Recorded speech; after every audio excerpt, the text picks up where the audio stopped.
The neon sign over the window hummed in a tired pink, its flicker reflected in the stainless steel napkin dispenser on the table. Outside, snow drifted past the glass in thick lazy sheets, smearing the streetlights into halos. Inside the Maple and Third diner, the air smelled like burnt coffee, fried onions, and the sweetness of syrup that never quite left the vinyl seats. Lauren Hall sat alone in a corner booth, her coat folded neatly beside her, her bag tucked under the table where no one could trip over it. In front of her, a white mug of coffee had grown a thin gray skin. She nudged it with a fingertip. The liquid barely rippled. The wall clock between the two framed Cubs posters read 7:27. She checked the time on her phone anyway. 7:27 p.m., December 24th, Chicago, Illinois. Her calendar app still had the original event open. Dinner with Nora, 5:30, Diner Recon. That had been the plan. Nora would meet her here, get a feel for the place, calm Lauren down, then leave before the mystery man arrived. But a last-second flight deal to Miami had appeared in Nora's inbox, and Nora never said no to sunshine in December. Lauren's final text from her glowed on the screen. "Nora, you'll be fine. He's good people. Just sit, just wait." Lauren locked the phone and set it face down. The words sat there anyway, pulsing in the back of her mind like an unwanted notification. Wait. A server walked past with a tray of pancakes and bacon. The smell of butter and salt floated over her table. Across the aisle, an older couple in matching Christmas sweaters shared a plate of fries, talking in low voices. A little boy in a red puffer jacket spun on a counter stool until his mother grabbed his hood and made him sit still. Nobody was looking directly at Lauren. That was the thing about diners. People noticed you and pretended they didn't. She reached for the mug and took a sip. The coffee was cold sour on her tongue. She swallowed anyway. The door chimed as a group of teenagers tumbled in, scattering snow and laughter. They shook off their jackets, cheeks pink noses, red, voices overlapping. For a second, Lauren felt the draft snake around her ankles, her thin black tights no match for Chicago in December. She shifted her feet in her heels, searching for warmth that wasn't there. Top off. She looked up. The server, a lanky kid with a buzz cut and a name tag that said TY, stood beside her booth with a glass pot of coffee in one hand and a notepad in the other. Lauren glanced at her barely touched mug. "I think this one died a while ago." Ty huffed a small laugh. "I can bring you a new one, fresh pot, for the brave souls who leave their houses tonight." "Sure," she said. "Thank you." He lifted the mug with 2 fingers and carried it away. When he set a clean one down a minute later, steam curled into the air, cutting through the smell of fryer oil. "Food?" he asked. "Pie." "We have pecan pumpkin apple, or all of the above. It's Christmas, no rules." "I'm good for now." His gaze flicked to the empty seat across from her, then to her coat, then back to her face. For a second she could see him trying to do the math. "Okay," he said. "You holler if you need anything." The moment he walked away, the clock's ticking grew louder in her head. She picked up her phone again, this time out of habit. The lock screen was a mosaic of red badges.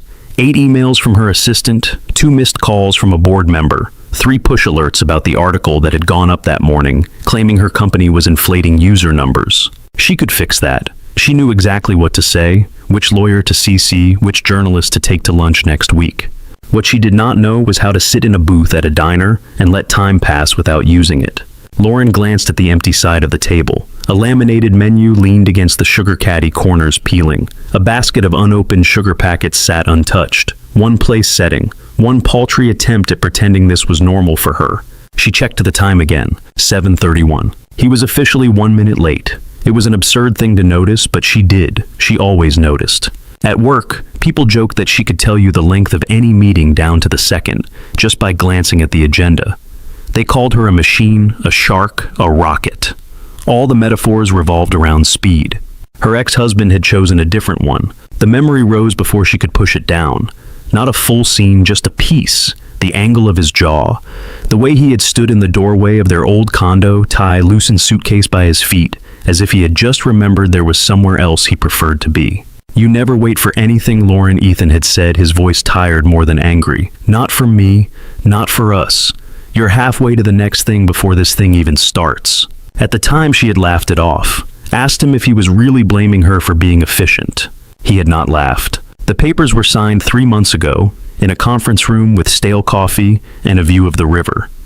They had shaken hands like strangers and gone their separate ways, both of them relieved, or at least pretending to be. But his words had a way of surfacing at odd hours, like now with neon light stretching across the table, and a fresh cup of coffee cooling in front of her, and a man she had never met currently occupying a blank space between 7:00 p.m. and no-show in her mind. She blew on the coffee and took a sip. This one was hot enough to burn her tongue a little. She welcomed the sting. It grounded her in something other than memory. On the counter, the little boy in the red jacket had found a straw and was now drumming it against his glass. His mother apologized to Ty, who waved it off. The couple in Christmas sweaters clinked their forks. Somewhere in the back, someone laughed at a joke Lauren could not hear. Across from her, the vinyl seat stayed empty. She smoothed a wrinkle in her dress that nobody else would have noticed. The fabric, a deep charcoal, had looked perfectly composed in the mirror back in her penthouse. Here, under fluorescent lights and next to a sticky ketchup bottle, it felt like armor in the wrong war. Her phone buzzed again, a text this time. "Nora, do not bail. You promised me 1 hour of being a human woman and not a walking earnings report." Lauren's thumb hovered over the keyboard. She could type, "He's late." She could type, "I tried." She could type, "I have a crisis to handle," and it would even be true. Instead, she closed the message without replying. Her reflection in the window stared back at her. She barely recognized herself in the glass, the way the neon painted a soft pink blotch over one cheek, the way snow smudged the city into shapes instead of lines. Outside, a bus roared past dirty slush spraying up from its wheels. Inside, the diner stayed its own small universe of light and heat and clinking dishes. Lauren wrapped both hands around the mug, feeling the heat seep into her fingers. The clock ticked on, indifferent. She was still there, still seated, still waiting, checking in. Ty reappeared at the side of the booth, refilling the sugar caddy with one hand, balancing a plate in the other. Up close, she could see the faint blue ink of a tattoo creeping from under his sleeve, the outline of a wave or a flame.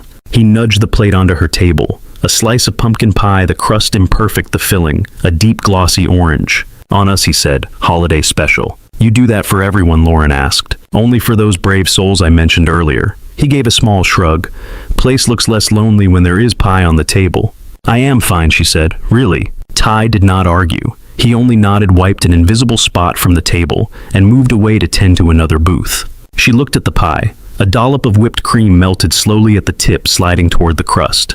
It smelled like cinnamon and nutmeg, and something else that reminded her of a kitchen she had not stood in for years.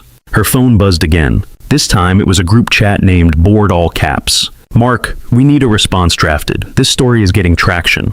"Paige, we should consider a statement from you. Video, maybe." "Mark, press wants a quote." "No comment is not an option." Lauren scrolled through the flurry of messages, saw a link pasted 3 times. The headline glared back at her. "Is Flux Time cooking its numbers?" She had seen it already. The article had been sloppy, a mix of misinterpreted charts and a disgruntled former accountant who wanted a little attention. The real numbers were complex and inconvenient, which made them bad for clicks and perfect for a hit piece. Her thumbs moved over the screen. "Lauren, I will send a draft in the morning. Enjoy the night with your families." The typing dots appeared, then vanished. No one argued, but she could feel their impatience through the glass. She locked the phone again and left it beside the pie. Her gaze drifted up to the window. Outside, the snow had thickened. Cars crawled past their headlights, cutting 2 clear paths in the white. Across the street, a liquor store glowed in red and green. A man in a heavy coat hurried inside, his shoulders hunched against the wind. Chicago in December had a particular sound. The muffled crunch of tires on snow, the low hum of buses at the corner, the occasional siren somewhere far away. Inside the diner, the sounds were smaller and closer. A fork scraping ceramic, a coffee pot clinking against a mug, the hiss of the grill when someone ordered something greasy. Her mind wandered back to the last time she had sat somewhere like this with Nora. 6 days earlier, downtown, a different kind of restaurant. High ceilings exposed brick lunch rush of people in smart, casual, and puffer jackets. Nora had insisted they order the kale salad everyone raved about, then drowned hers in dressing. "You look like you want to fire someone," Nora had said, leaning her chin on her hand. "Or maybe 3 someones." "I do not want to fire anyone," Lauren had replied. She had pushed a cherry tomato to the edge of her plate. "I want people to stop expecting me to fix their mistakes with a wave of my hand." "You are very good at it," Nora pointed out.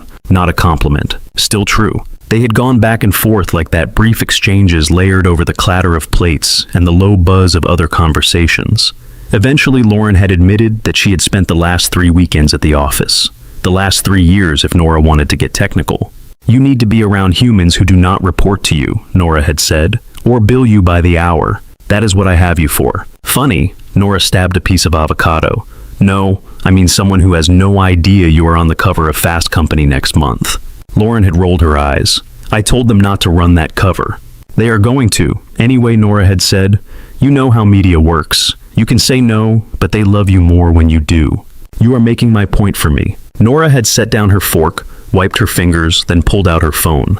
What are you doing? Lauren had asked. Saving you from yourself. A few swipes later, Nora had turned the screen toward her. A photo filled the space. A man and a little girl. The man had dark hair, a little too long stubble shading his jaw. His smile looked like it had to fight its way past some old sadness. The girl, maybe 7, had a headband with cardboard cat ears and a grin that took up half her face. His name is Jack, Nora had said. He fixed my sink 2 months ago and talked my investor cousin through a panic attack on the same morning. Long story, he is a single dad. His daughter is Mia. She drew that sign. Lauren had zoomed in. The little girl held a piece of cardboard with marker letters that read, MIA's lemonade and cookies. There were smudges of chocolate on the edges. Lauren had said carefully, he is my plumber. Correction, he is my plumber. Yours have probably all signed NDAs. Lauren had almost smiled, almost. He is not a venture capitalist, or a founder, or a lawyer. He has never been to Davos, and could not care less about panel discussions on disruptive innovation. He cares about pipes that do not explode, and a kid who laughs at his dad jokes. Exactly, Lauren had said. Why on earth would we have anything to talk about? Because, Nora had replied, her voice softening. You need someone who does not think in quarters and valuations. You need someone who can sit on a couch and watch a movie without checking email. You know, a civilian. Lauren had taken a long drink of sparkling water, feeling the bubbles sting her tongue. I am not ready, she had said. I did not say marry him. Nora had lifted one shoulder. I said coffee, maybe pie, maybe both. You like pie. You like pie, Lauren had corrected her. I like your face when you forget you are supposed to be composed. Nora had tapped the phone screen. Give him 1 hour. Worst case, you get a story about that time you went on a blind date with a plumber on Christmas Eve. Best case, you get free plumbing for life. You are shameless. I am practical, Nora had said. Also, he is good. You can see that, right? Lauren had looked again at the photo, at the way Jack held his daughter steady and careful, not too tight, at the way Mia leaned into him without hesitation. I do not have time, Lauren had said, but it had come out weaker the second time. Then make time, Nora had answered. And for once, do not run when it feels weird. Now in the diner, Lauren sat with a slice of pumpkin pie she had not asked for, and a fresh cup of coffee cooling by the second. She could almost hear Nora's voice in her head, amused and firm. You promised me 1 hour. She checked the time once more. 7:48. There was a small smear of chocolate on the photo in her memory, just like there had been in real life. Mia's fingers had done that, no doubt. Kids left traces of their presence on everything they touched. Lauren wondered if there was anything in her life that would show her touch if she stepped away from it for a day. Her office, maybe. Her product roadmap. Her name in a filing cabinet. Everything okay? Ty asked from the walkway, a coffee pot hooked casually in one hand. Fine, she said, just waiting for someone. He nodded. He, running late. A little. Ty glanced up at the clock. Happens. Snow does not care about plans. You want me to keep the check open? She hesitated, then nodded. Yes. He left her alone again, and the minutes slid by, slow and noticeable. A family near the door zipped up coats and pulled on hats. An older man finished his burger and slipped cash under the check before shuffling out into the night. The clock's hands crawled to 7:53. 47 minutes. Her phone lit up with a new message from Nora, time-stamped 15 minutes ago. Nora, you better not be at the office.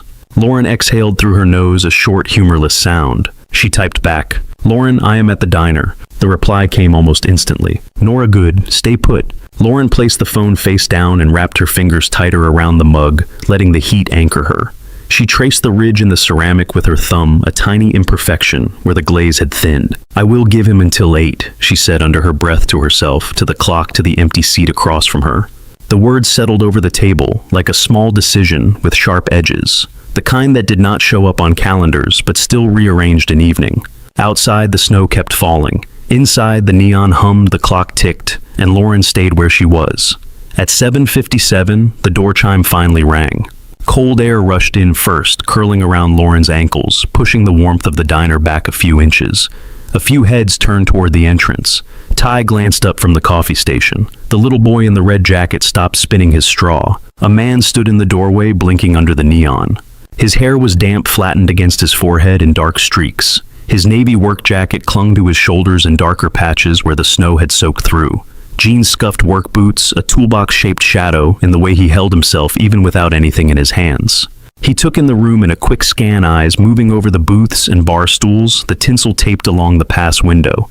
When his gaze landed on her, something in his face loosened. Not a smile yet, just the visible release of air he had probably been holding since he stepped off the sidewalk.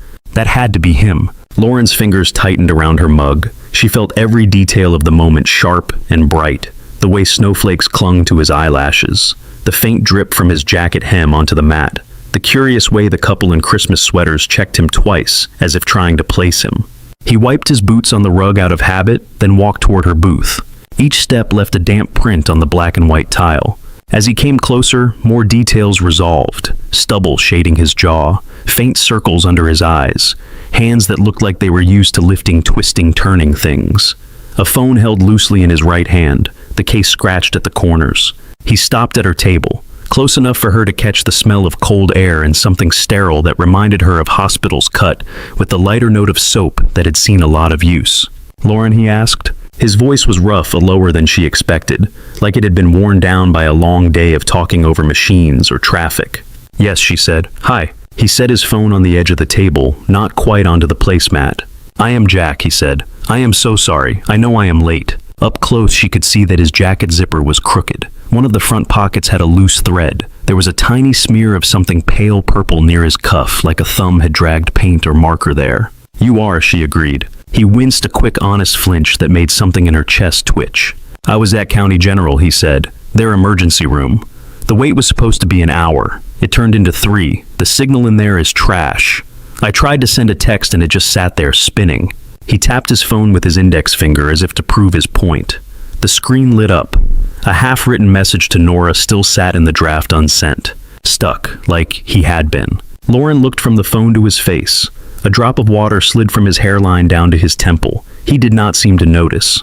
"You were at the hospital," she said. "My daughter spiked a fever," he replied. 103. She was shaking so hard she could not hold her cup. "Her pediatrician told me to take her in. I am not the kind of guy who ignores that call." There was no apology in that last sentence. Just a simple fact placed between them on the table like another cup. "Is she all right now?" Lauren asked. His shoulders lowered by a fraction. "She is okay." The fever broke. He scrubbed a hand over his face, suddenly aware of the water clinging there. "They said it is probably viral. Rest fluids, that kind of thing. She is home. My neighbor is sitting with her." The second her teeth stopped chattering, she said, and I quote, "You have to go, Daddy. The lady is waiting." The corner of his mouth tugged upward for the first time, reluctant but real. "The lady," Lauren repeated. "She has a flair for drama," he said. "I wonder where she gets it." He swiped at a drop of water that had fallen onto the edge of the table, as if embarrassed to leave a mess. "Can I sit?" he asked. "Of course," she said. "Please." He slid into the seat across from her, moving carefully, like he was trying not to take up more space than he deserved. The vinyl squeaked under his weight. His jacket made a soft suction sound as the damp fabric met the seat. Time materialized at the end of the table, almost immediately, as if pulled by gravity. "Hey," he said, "you made it." Jack gave him a sheepish look. "Apparently." "You want coffee?" Ty asked. "Water? Hot chocolate? We can pretend we serve fancy things." "Water would be great," Jack said. "Thanks." Ty nodded, gave Lauren a quick glance, and disappeared toward the counter. For a moment, neither of them spoke. The sounds of the diner filled the space between them. The tumble of dishes in the back. Someone humming along to the Christmas song on the radio. The whir of the heater kicking on again. Jack picked up the menu, ran his thumb along the edge, then set it down without opening it. "You waited," he said. It was not a question. It sounded like an observation he was still trying to understand. Lauren took a breath. "I did," she answered. His eyes flicked up to the clock, then back to her. 47 minutes, he said. "I checked the time when I finally got a bar of signal in the parking lot. I thought for sure you would be gone." He said it the way someone would talk about the weather. Impersonal, but with a hint of regret. "Most people would have left," he added. "Most people," Lauren said, "are not me." The words came out sharper than she meant.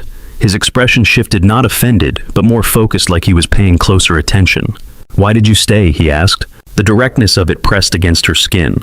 No padding, no polite deflection, just the question clean and simple.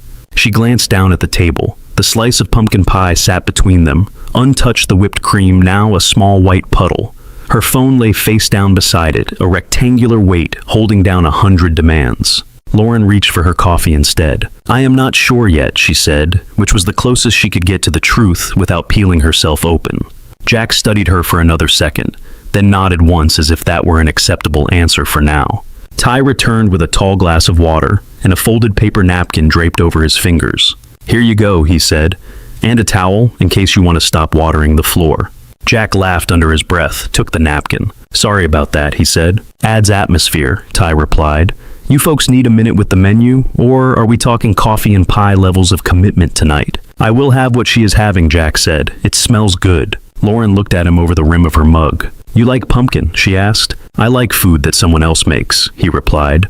"My standards are low. I am a single dad with a 9x9 kitchen. 7-year-old, he added, as if that explained everything. It kind of did. Pie and another coffee, Ty confirmed. "Got it." When Ty walked away, Jack set the napkin on the table and began drying his hands. He moved with a practiced efficiency, dabbing between fingers the backs of his knuckles, the creases in his palms. His nails were short half-moons of clean skin under them, but his fingers were scarred here and there, pale lines from old slips and sharp edges. Lauren found herself watching those hands, the careful way he folded the napkin afterward, not crumpling it, just compressing it into a neat square. "How old is she?" Lauren asked. He relaxed into the name. 7, going on 30. There it was again, a small smile, more confident this time. "She drew a schedule for me this morning," he said, "with pictures, breakfast, movie, cookies, me putting on a nice shirt for the lady," she labeled it. "You own a nice shirt?" Lauren asked before she could decide whether that was a rude thing to say.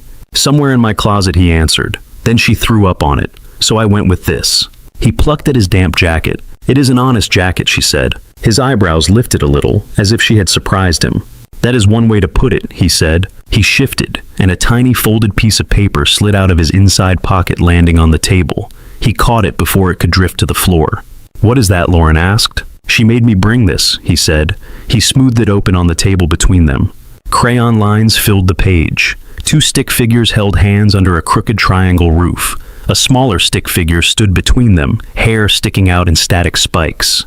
Above their heads in uneven, wobbly letters was written, "Daddy and his new friend." Red and green hearts dotted the margins. Lauren's throat tightened. "She wanted me to show it to you," Jack said. "For luck." Her words, not mine. The drawing wobbled slightly in his fingers. He was not as steady as he wanted to appear. "Ambitious kid," Lauren said. Her voice felt like it belonged to someone else for a second. "She worries about me too much," he replied, folding the paper back along the creases slower this time. "I keep telling her that is my job." He slipped the drawing back into his pocket, with more care than he had given his phone or his jacket. When he looked up, he was not hiding anything behind a joke or a shrug. "Thank you for not leaving," he said. The words were simple. They did not try to be more than that. Somehow that made them heavier. Lauren set her mug down, the ceramic making a small, solid sound on the table. "You are here," she said. "That counts for something." Jack looked like he was about to argue with her, then seemed to think better of it. He let out a slow breath instead. "Feels like the bare minimum," he said. "Most people do not clear even that bar," Lauren replied. His eyes searched her face, as if trying to decide whether she was joking. Before he could answer, Ty returned with a second plate and another mug. He slid the pumpkin pie toward Jack, set the coffee down in front of Lauren, and refilled her cup with practiced ease. "Here we go," Ty said. "Pie for the man who fought through weather and healthcare to get here." Jack huffed a quiet laugh. "You making that your holiday tagline?" "Could be," Ty said. "Let me know if you two need anything else." He moved away, calling an order back to the kitchen, leaving them with the soft clatter of the diner and the sweet smell of pie. Jack stared at his slice for a second, then picked up his fork. "You really do not have to pretend this is fun," he said. "Blind dates are weird. Blind dates that start with the ER are extra weird." Lauren cut a neat triangle from her own slice. "The bar is low," she said. "You are sitting at the right table. You are not selling me crypto or asking about my follower count. That puts you ahead of the pack." His mouth curved at that. "What do they usually ask?" he said. "The ones you go out with. They ask how much I sleep, what podcasts I listen to, whether I meditate, how I stay productive." She tasted the pie. Sweet soft clove and cinnamon. Sometimes they ask if I am afraid my company will be disrupted by a younger, hungrier founder. Are you? He asked. She lifted one shoulder. There is always someone younger and hungrier, she said. I try not to build my life around outrunning them. That sounds like a full-time job, he said. It is, she answered, on most days. He watched her for a moment, then cut into his pie. The first bite seemed to catch him off guard. This is really good, he said after he swallowed. I should have come here sooner. You live nearby, she asked. 10 blocks, he said. Logan Square. Old brick building, thin walls, radiators that complain all winter. You would hate it. You do not know what I would hate, she said. He looked amused. You walked in here in those shoes, he said. I am guessing you do not spend a lot of time stepping over slush puddles. Lauren glanced down at her heels, black leather with a subtle shine. They had felt appropriate when she walked out of her building. Here they looked like they had taken a wrong turn on the way to a different kind of evening. I own boots, she said. Do you wear them? He asked. Sometimes, she replied. When it snows, he said. She hesitated. Sometimes, she repeated. He laughed at the sound low and genuine. You sound like Mia, he said. That is not usually the comparison I get. She has these glitter sneakers she loves, he said. Will wear them on ice if you let her. Says they make her feel fast. I told her fast does not matter if you break an arm. What did she say? Lauren asked. She said, I will be careful, Daddy. He shook his head. 7-year-olds do not understand that you can get hurt doing everything right. She took a sip of coffee, watching him over the rim. There was a way he said Daddy that made the word feel heavier than its 2 syllables, as if he carried it in his back pocket along with his wallet and keys. You said you have a neighbor with her tonight, Lauren said. Someone you trust. Mrs. Lopez, he said. She lives across the hall. She has 3 grown kids and spends most of her time making soup for the entire building. She loves Mia. Mia loves her. They watch baking shows and argue about which frosting looks better. You are sure she is all right? Lauren asked. The question came out softer than she intended. I called before I came in, he said. She was half asleep and annoyed that I woke her to ask if she needed anything. That sounded like a good sign. Silence settled for a few seconds, comfortable enough that she did not feel the need to fill it. So, Jack said at last, Nora said you are some kind of tech queen. Did she use that phrase? Lauren asked. Her words were, and I quote, she runs a thing that runs other things that run the world, he said. Then she said a bunch of letters I did not understand. Lauren snorted. It surprised her enough that she almost choked on it. Flux Time, she said. It is an app, a platform, scheduling time tracking optimization.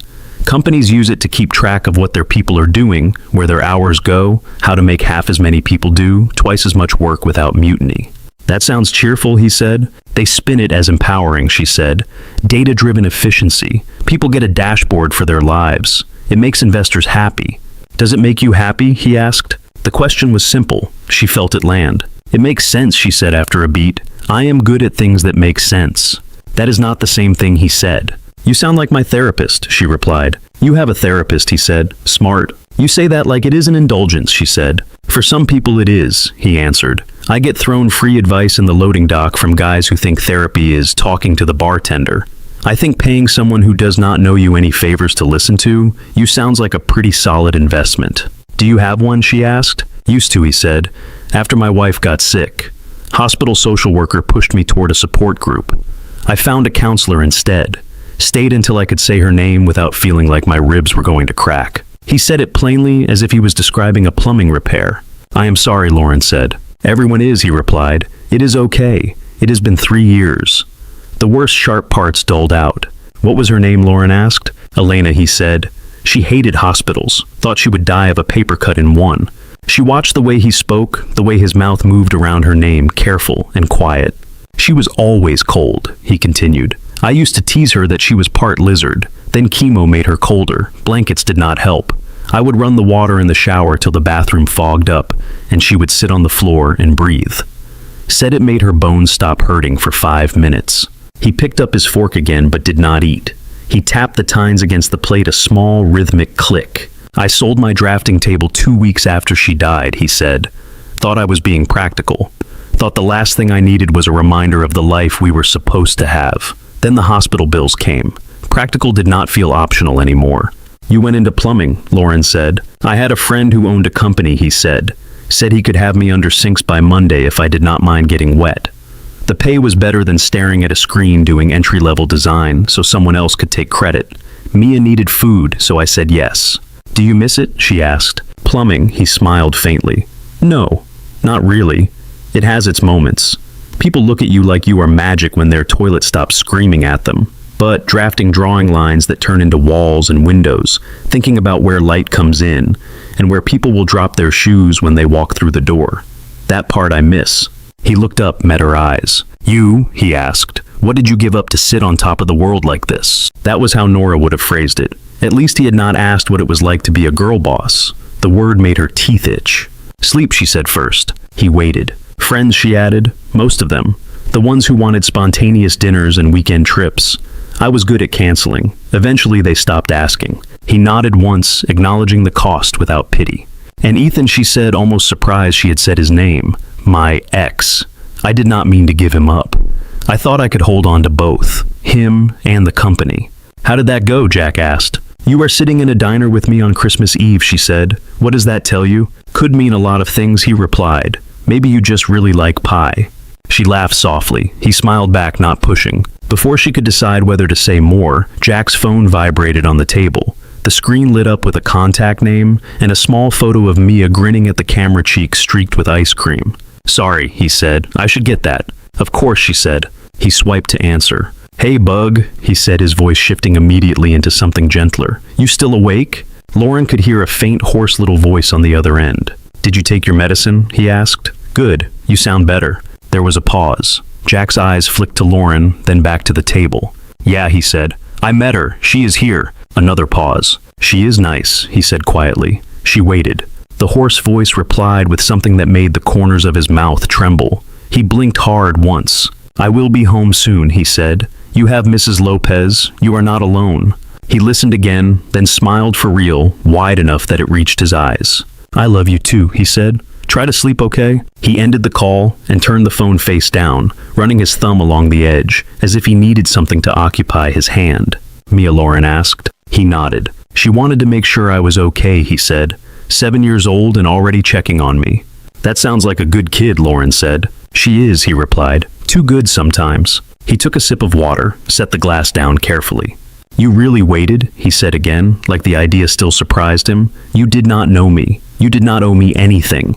You could have walked out the second you realized I was not on time.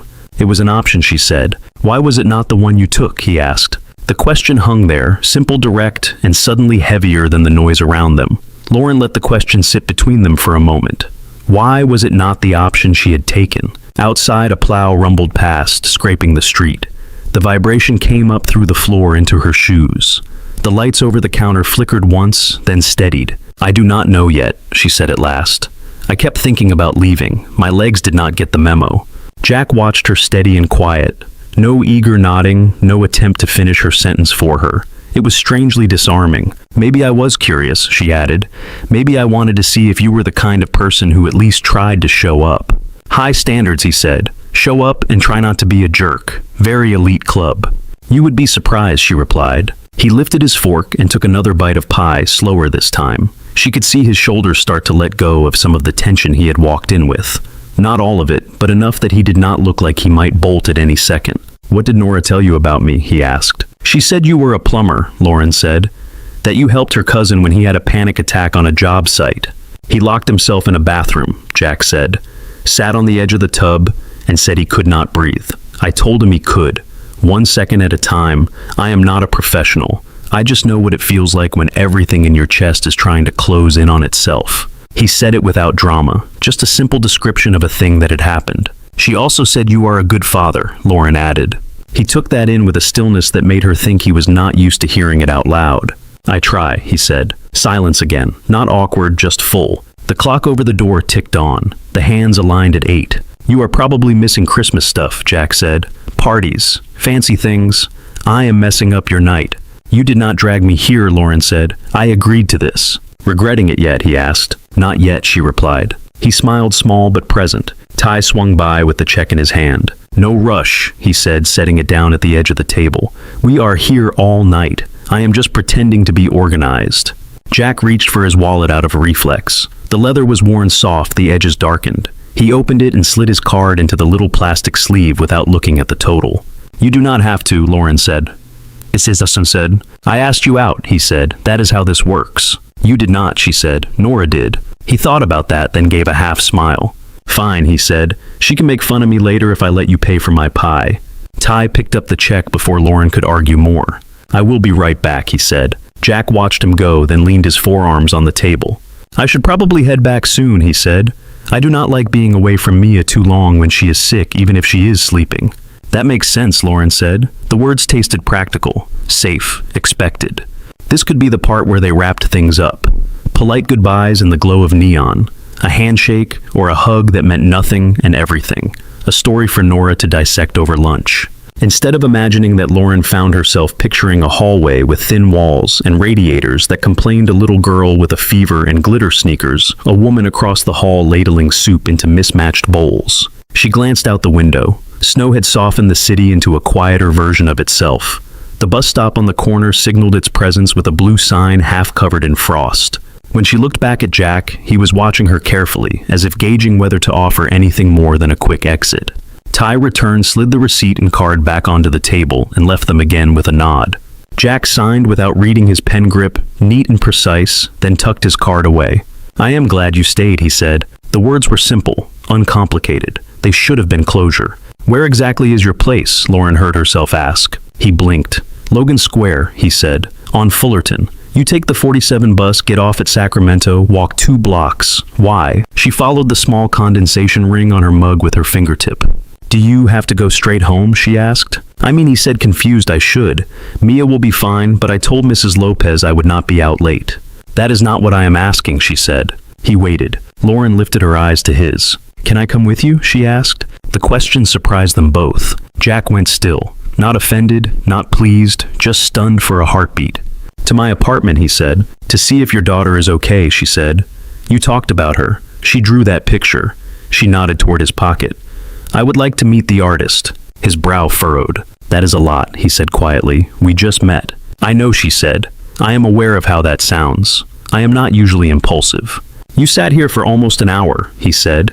"That is a kind of impulse control I do not see a lot." "If you say no, that is fine," she said. "I will call a car. You will go home.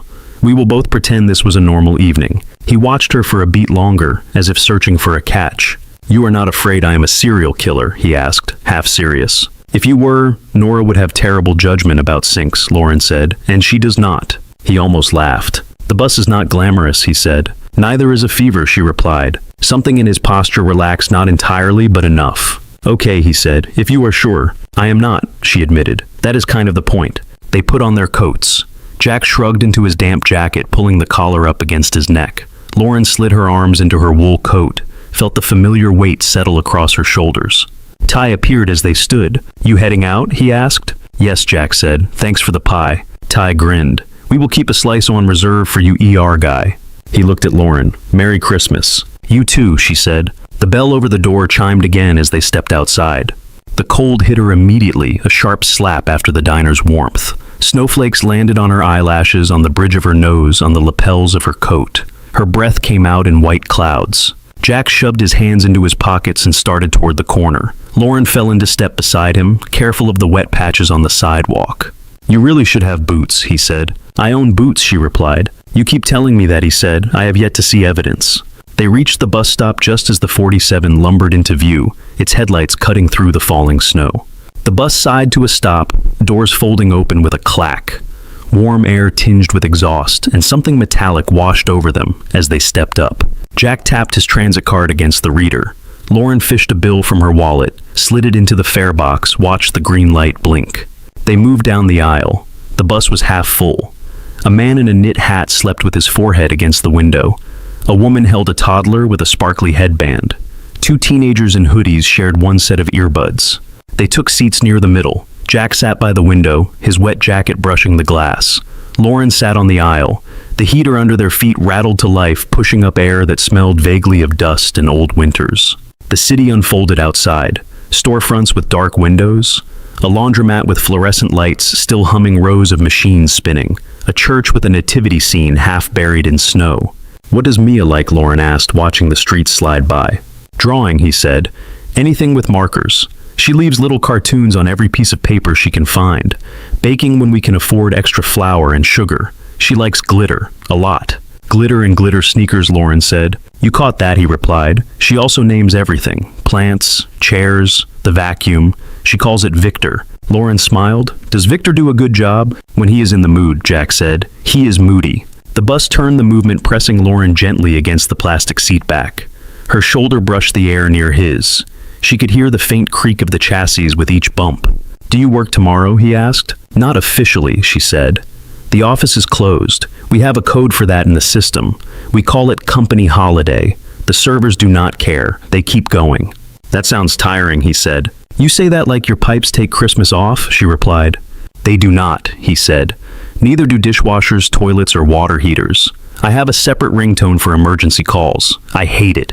What does it sound like, she asked. Like someone yelling at me without words, he said. She could picture it, a harsh buzzing dragging him out of sleep, Mia blinking awake in the next room, the two of them navigating broken appliances and odd hours. The bus trundled on. Snow streaked the windows, blurring the edges of the world. Inside, the light was flat and forgiving. You did not ask me what I am afraid of, Lauren said suddenly. He glanced over. I thought we were just eating pie, he said. That too, she said. But you asked what I gave up. You asked if my work makes me happy. You did not ask what scares me. What scares you? He asked. She watched the reflection of her face in the dark glass for a few seconds, the way the neon from a passing sign streaked across her forehead. Stopping, she said. Leaving the office. Turning off my phone. I spent a lot of years believing if I slowed down, everything I built would vanish. Things do not vanish that easily, he said. People do, she replied. He nodded once. They do, he said. The bus dinged a small bell signaling the next stop. A mechanical voice announced the cross street. Jack pulled the cord anyway, more out of habit than necessity. This is us, he said. They stood. Lauren grabbed the cool metal of the pole as the bus slowed. For a second, when the brakes hissed, she felt slightly off balance, suspended between sitting and standing, between what she was used to and whatever this was. The doors folded open. Air rushed in, cold and immediate. They stepped down onto the sidewalk. This part of the neighborhood was quieter than the streets near her place. The buildings were lower, most of them brick, some stone. A grocery store on the corner had its lights off, but a string of multicolored bulbs still blinked from inside the window, looping over cardboard displays. Jack led the way down the block. Snow squeaked under their shoes. Some windows glowed warm behind drawn shades.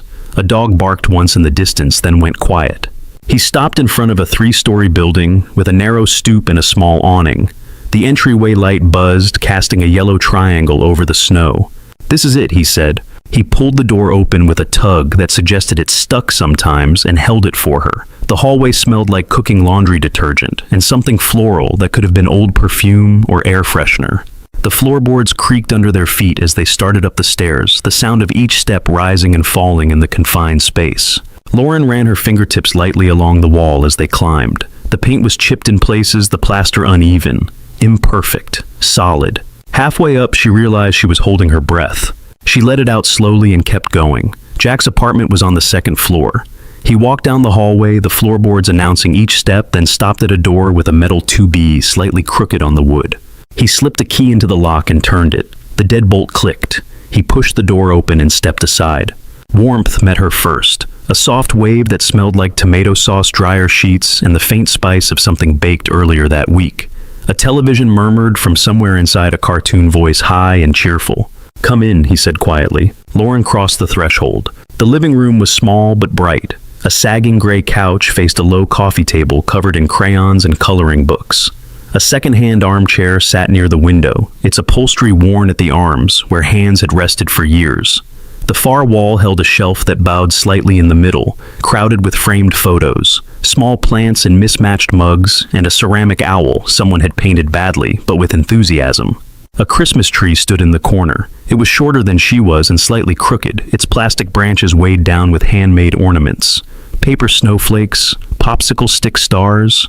Glitter covered a few of them in uneven patches, catching the light in a way store-bought ornaments never could. On the couch under a fleece blanket with cartoon dogs on it, a small shape lay curled, dark hair spread over the pillow. Mia, Jack said softly. The girl shifted and opened her eyes. They were darker than his, wide and a little glassy from sleep and whatever fever remained. For a second she looked disoriented, then her gaze found him and her face relaxed. "Daddy," she whispered. He went to her, immediately kneeling beside the couch. His hand went to her forehead with a familiarity that made Lauren's chest tighten. "You are warm," he said, "but not scary warm. How do you feel?" "Like soup," Mia said. Jack smiled. "Good soup or bad soup?" "Good soup," she said. Her eyes traveled past him and landed on Lauren, who stood near the door, suddenly aware of how expensive her coat looked in this room. "Hi," Mia said. There was no shyness in it, just curiosity. Lauren stepped closer. "Hi," she replied. "I am Lauren." "Are you the lady?" Mia asked. Jack glanced over his shoulder. "Mia." "What?" Mia said. "That is what you called her." Lauren almost laughed. "I suppose I am the lady," she said. "Nora asked your dad to meet me." Mia studied her with a seriousness that made Lauren feel as if she were being measured against a list Mia kept in her head. "You have shiny shoes," Mia said. "Thank you," Lauren said. "They are not good for snow," Mia added. "So I have heard," Lauren replied. That seemed to satisfy Mia for the moment. She tugged the blanket higher, then coughed a rough sound that scraped at Lauren's ears. "You took your medicine?" Jack asked. "Yes," Mia said. "It is yucky cherry." "Cherry is supposed to be the good one," Jack said. "They lied," Mia replied. "Only didn't," replied. Her attention flicked back to Lauren. "Did Daddy show you my picture?" she asked. "He did," Lauren said. "It is very good. You are a talented artist." Mia's smile appeared slowly, small at first, then bigger. "Did you see the roof?" she asked. "It is straight this time." "It was very straight," Lauren said. "Much better than I could draw." "You are a grown-up," Mia said. "Grown-ups are supposed to be bad at art." Jack snorted. "Great," he said. "I have been judged." "You are good at turtles," Mia said. "Daddy draws turtles." "And sinks," Jack said. "Do not forget the sinks." "Those are boring," Mia replied. Lauren watched the exchange, the ease of it, the way their rhythm fell into place without effort. She felt like she had stepped into a scene that had been playing for years. "I heard there were supposed to be cookies tonight," Lauren said. "Is that true?" Mia's face fell a little. "We were going to make them," she said, "but then I got hot and shaky, and Daddy said the oven and fevers do not mix." "We can always make them another day," Jack said. "It is Christmas Eve," Mia said. "Cookies taste better on Christmas Eve." Jack met Lauren's eyes, a hint of apology there. "Sorry," he said softly. "This was the plan before the fever hit. I did not think we would have company, or I would have pulled it together sooner." "You took her to the hospital," Lauren said. "That seems like the right plan." Still, the disappointment in Mia's voice tugged at her. Lauren glanced toward the kitchen. It was open to the living room, separated only by a low counter. The appliances were old but clean. A bag of flour sat half rolled down on the counter beside a carton of eggs and a stick of butter that had started to soften. A mixing bowl waited empty, a wooden spoon resting inside, as if someone had meant to use it and then had to stop. "How sick are you right now?" Lauren asked Mia. Mia blinked. "What do you mean?" "Can you stand?" Lauren said. "Can you sit at the table?" "I can't sit," Mia said. "Daddy said not to stand too much." "Then you cannot be head chef," Lauren said, "which is tragic." Mia frowned. "Why?" "Because head chef has to run around and yell at everyone," Lauren said, "and taste things to make sure they are not poisonous." "I can yell from the couch," Mia replied, "and I can taste things while I am sitting." Lauren smiled. "In that case," she said, "maybe you can be the boss. You tell us what to do. We will do the work." Jack stood up slowly, as if he was not sure he had heard right. "You do not have to," he said to Lauren. "You have probably had a very long day that did not include baking in a tiny kitchen." "I have had a long day," she said. "None of it involved real food." He hesitated. "I am not very good at cookies," he said. "We usually end up with something that looks like a science experiment." "Those are the best kind," Mia said. "They taste better because they survived." Lauren stepped into the kitchen, feeling the coolness of the tile under her shoes. She opened the fridge without asking, found more butter, a carton of milk, a bag of chocolate chips folded closed with a bright pink hair clip. "How many people are we making cookies for?" she asked. Mia propped herself up on her elbows. "Me, Daddy, you Mrs. Lopez if she wants some, and Victor," she said. "Who is Victor?" Lauren asked. "The vacuum," Jack said. "He eats the crumbs." Lauren laughed. It startled her to hear the sound in this room as if it belonged here. "We will make enough for everyone," she said. She checked the cupboards. Sugar in a large plastic container with a fading label. Brown sugar in a bag secured with a rubber band. Baking powder, baking soda, vanilla extract. All the pieces of a recipe she had not followed in a very long time. "Do you have a recipe?" she asked. "Nope," Jack said. "We have a phone that listens to Mia say chocolate chip cookies, and then we guess based on the first thing that pops up." "That explains the experiments," Lauren said. "You have a better plan?" he asked. "I have Google," she said. She pulled out her phone, flicked through a few search results, chose the one with the highest rating and the fewest fancy words. Measurements, steps, oven temperature. She read them over, then set the phone on the counter. "Okay," she said, "head chef, we need your expertise." Mia perked up. "What do I do?" she asked. "You tell us if the dough looks right," Lauren said. "You can be the official dough inspector. Also, you can tell us if we forget anything." "More chocolate chips," Mia said immediately. "That is the thing people always forget. You think you put enough. You did not." Jack moved into the kitchen, rolling up his sleeves. He grabbed the mixing bowl and handed it to Lauren. Their fingers brushed for a second, a light contact that sent a small current up her arm. "Flour first," he said. "According to the internet, yes," she replied. She shrieked. He found the measuring cup dented on one side and scooped flour. A small cloud of dust rose as he dumped it in. Some of it landed on his forearm. He did not bother brushing it off. 2¼ cups, Lauren read. "Careful, that is serious math." "I can handle quarters," he said. "Pipes love fractions." He measured, she leveled. Mia watched from the couch, eyes keen. "That is not enough," Mia called. "It looks sad." "Sad flour makes tough cookies," Jack said. Lauren cracked the first egg into a smaller bowl out of habit. She had learned that much from a long ago afternoon in someone else's kitchen. "Can you do it with one hand?" Mia asked. "I have not tried in a long time," Lauren said. "You should," Mia replied. "It is good luck." Lauren held the second egg, felt the smooth shell under her fingers. She tapped it against the bowl, slipped her thumb into the crack, tried to pry it apart with one hand. The yolk slid out in a rush, followed by a shard of shell that plopped into the whites. "Oh no," Mia said, half laughing. Lauren fished the shell out, the egg clinging to her fingertips. "Apparently my luck is rusty," she said. Jack reached for a paper towel, held it out. Their hands brushed again as she took it. "Try again," Mia said. "You get 3 tries." Lauren cracked the third egg. This time she used both hands. The break was clean. The yolk settled into the bowl intact. "Good enough?" Lauren asked. "Good enough," Mia declared. Butter thudded dully against the sides of the bowl as Jack dropped in the softened sticks. Sugar poured in a slow white ribbon. Brown sugar followed, thicker, sticking to the cup until Lauren tapped it with a spoon. Jack grabbed the wooden spoon and started to mix. The spoon moved with effort through the thickening dough, his forearm strained, muscles standing out under his skin. He passed the spoon to Lauren when the mixture started to fight back. She took it, her hands unused to this kind of resistance. Her shoulders burned a little as she stirred, scraping the bottom of the bowl the way he had done. "This is why we have Victor," Jack said, "to pick up the flour that escapes." "I thought Victor ate crumbs," Lauren said. "He is branching out," Jack replied. Mia giggled, a sound that cut through the roughness in her voice. "More chips," she said. "It needs more chips." Lauren cut open the bag and poured in what looked like an obscene amount of chocolate. Jack raised his eyebrows. "That is a lot," he said. Mia shook her head against the pillow. "You will thank me later," she said. They folded the chips into the dough, the bits clinking softly against the wood. The smell of sugar and butter and vanilla rose up in waves, soft and heavy. When the dough was finally mixed, Lauren scooped up a lump with her finger and held it up. "Inspector?" she asked. Jack carried the bowl to the couch. Mia took the sample seriously, closing her eyes as she tasted it. "Needs more chips," she said finally. Jack groaned. Lauren laughed. "I am starting to see your process," Lauren said. "It works," Mia replied, "most of the time." They shaped rough balls of dough and placed them on a baking sheet lined with parchment that had already seen more than one use.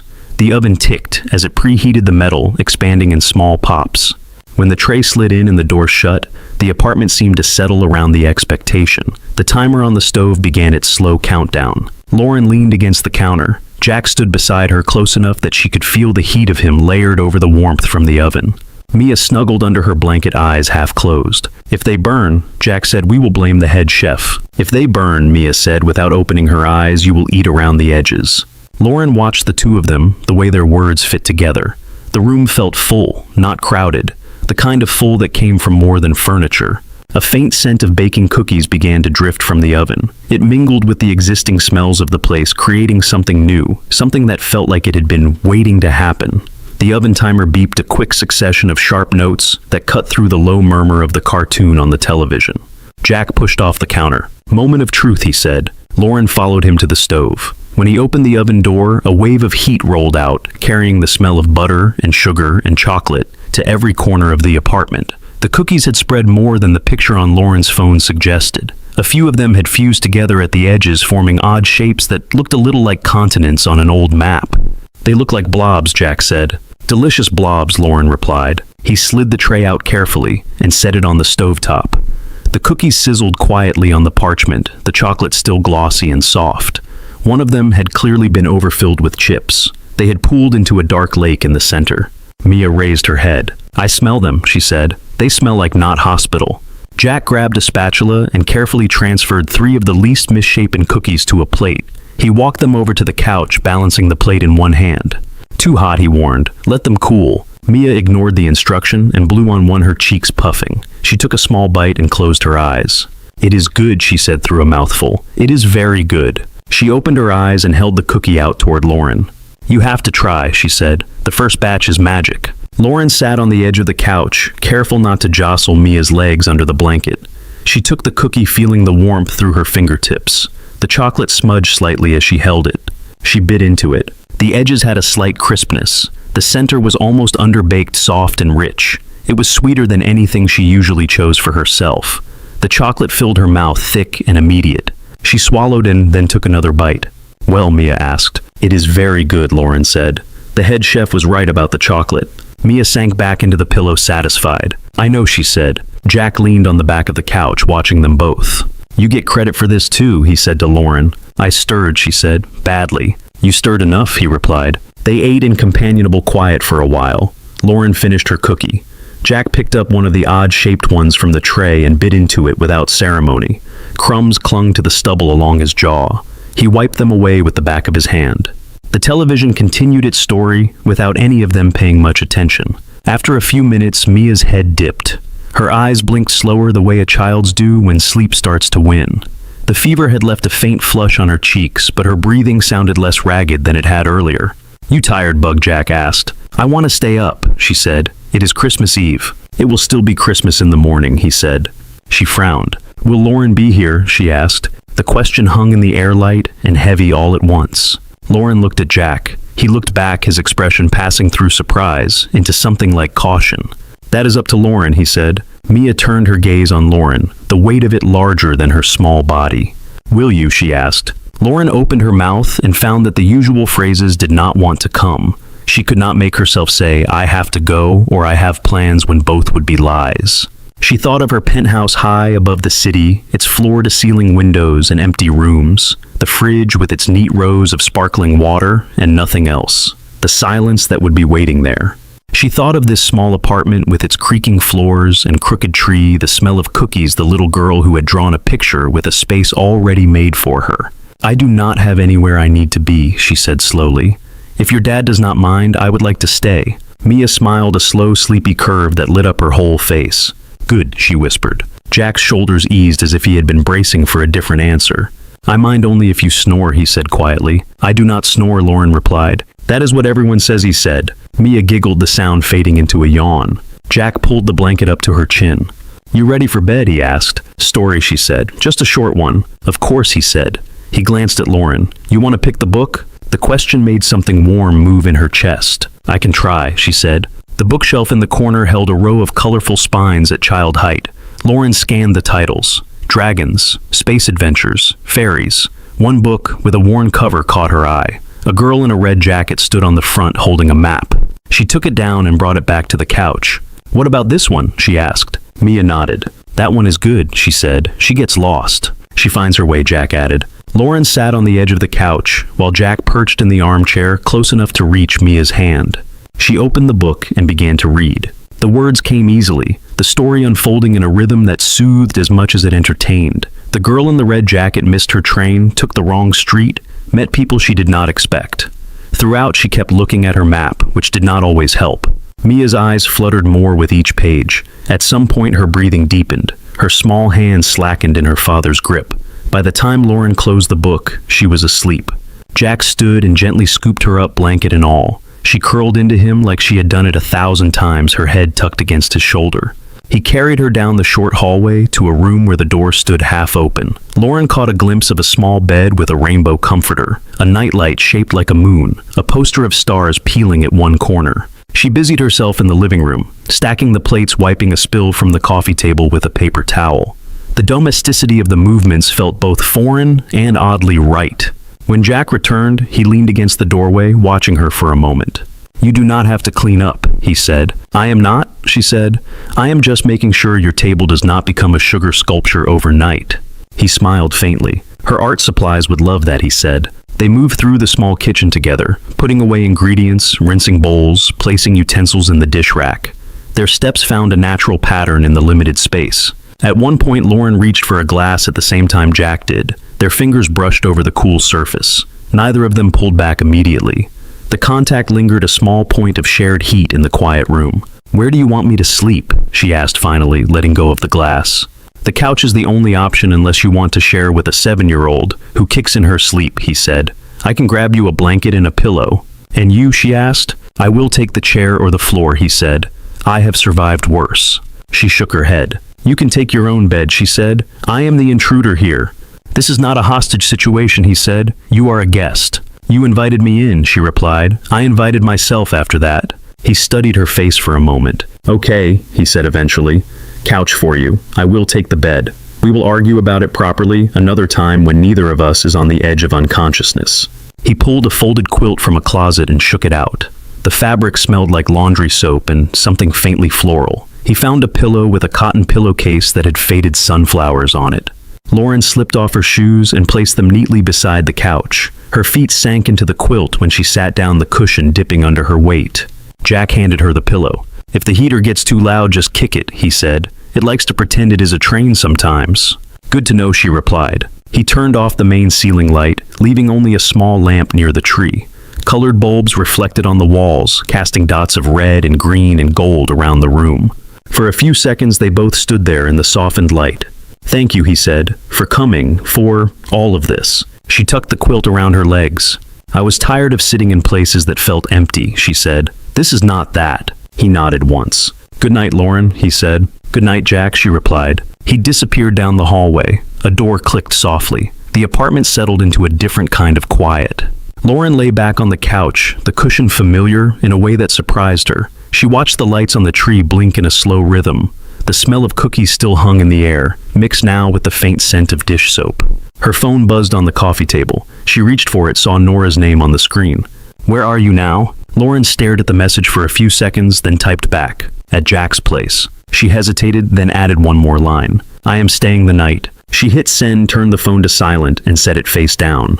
Her eyes grew heavy. The last thing she saw before sleep pulled her under was the small drawing on the shelf above the television. Mia had taped it there at some point. 3 stick figures under a roof holding hands. In the morning, sunlight nudged at the curtain edges. Lauren woke to the sound of quiet movement and the smell of coffee. Her back protested a little at the angle the couch had forced on her, but it was not as bad as she had expected. She pushed the quilt down and sat up. Mia sat cross-legged on the floor by the tree, still in pajamas patterned with tiny snowflakes. Her hair stuck up on one side. She was arranging a few wrapped items under the lower branches. The paper was newsprint comics section, facing out tied with pieces of string. Jack stood in the kitchen pouring coffee into 2 mismatched mugs. Mia saw Lauren and lit up. You are awake, she said. Good, Santa came. Did he? Lauren said. Lauren said. Her voice was rough with sleep. Yes, Mia said. And I made you something yesterday, but Daddy had to hide it so you would not see. She scrambled to her feet, picked up a small package from under the tree, and carried it over with both hands. This is for you, she said. You have to open it right now. Lauren took the package. The paper was folded, neatly taped with more care than most adults used. She peeled it back slowly.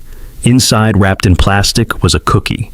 It was shaped like a heart. The edges were a little uneven. Red icing looped across the top in careful, shaky letters. Thank you for waiting. Lauren's breath caught. The room seemed to narrow for a second, focusing on the cookie in her hands. The little indentations in the icing where Mia's fingers must have slipped the way the letters crowded together so they would all fit. She swallowed, but the tightness in her throat did not ease. Her eyes burned. The image blurred. Do you like it? Mia asked, suddenly unsure. Lauren blinked the moisture away enough to see Mia's wide, anxious gaze. Yes, she said. Her voice came out softer than she intended. I love it. Tears slipped down her cheeks before she could stop them. I did not mean to make you cry, Mia said, alarmed. No, Lauren said quickly. You did not make me sad. I am not sad. She set the cookie carefully on the coffee table and opened her arms without thinking. Mia stepped into the hug, small body warm against Lauren's chest. Her hair smelled like shampoo from the night before, faintly fruity. I am happy, Lauren whispered into her hair. Sometimes happy leaks out of people's eyes. That is all. Mia leaned back enough to study her face again. Okay, she said. That is weird, but okay. Jack watched them from the kitchen doorway, one hand around his mug, his expression soft and unreadable. He met Lauren's eyes over Mia's head. There was a question there, and something like gratitude layered under it. Lauren pressed her palm gently against the back of Mia's head, feeling the fine strands of hair under her hand, the realness of the small weight in her arms. For the first time in a very long time, she did not feel like she was running ahead of herself. She felt exactly where she was. Jack set his mug down on the counter and cleared his throat once quietly. I have coffee, he said, for the grown-ups who survived the couch and the fever. Lauren eased her arms from around Mia, smoothing the girl's hair as she straightened. She wiped her cheeks with the back of her hand, more out of habit than embarrassment. I like your pajamas, she said to Mia. Mia looked down at the tiny snowflakes scattered over the fabric. They are my Christmas ones, she replied. I asked Daddy if we could match, but he does not wear pajamas. He wears sad t-shirts. Jack raised his eyebrows. Rude, he said. Also true. He walked over, holding out one of the mugs to Lauren. The coffee was strong and dark, rising in thin curls of steam. Careful, he said. It is not diner coffee. It can fight back. She wrapped her hands around the mug, savoring the warmth as it seeped into her palms. Thank you, she said. Mia climbed back to her spot by the tree, tucking her legs under her. Can we open the rest now? She asked. Please. Jack checked the small clock on the wall. The second hand swept past the 12. I think the official Christmas rules allow it, he said. What do you think? He looked at Lauren. I do not know the official rules, she said. You might have to teach me. Mia considered this, then nodded. Rule 1, she said. You open the little ones first. That is a solid rule, Jack said. He joined her near the tree sitting on the floor. The sight of him there, cross-legged in worn jeans in front of a crooked plastic tree, seemed to Lauren more complete than any photo she had ever seen of fathers and fireplaces in holiday ads. Here, Mia said, picking up a small package and handing it to him. This one is yours. It was wrapped in newspaper, the sports section visible between the tape. He peeled it open and held up a pack of new socks, the kind with bright stripes. I am honored, he said. These are very serious socks. They have grip on the bottom, Mia said. So you do not fall when you chase me. An excellent safety feature, he replied. They moved through the handful of gifts slowly. Mia received a new set of markers, a paperback about a girl who solved mysteries, a headband with sequined cat ears that she immediately put on. Jack's other present was a small framed drawing, a house with 3 windows, smoke curling from the chimney in looping crayon lines. That is us, Mia said. You, me, and Victor. The vacuum made the picture, Lauren asked. No, Mia said. He just lives there. She looked around at the remaining gifts. I did not get you anything, Lauren said quietly to Jack.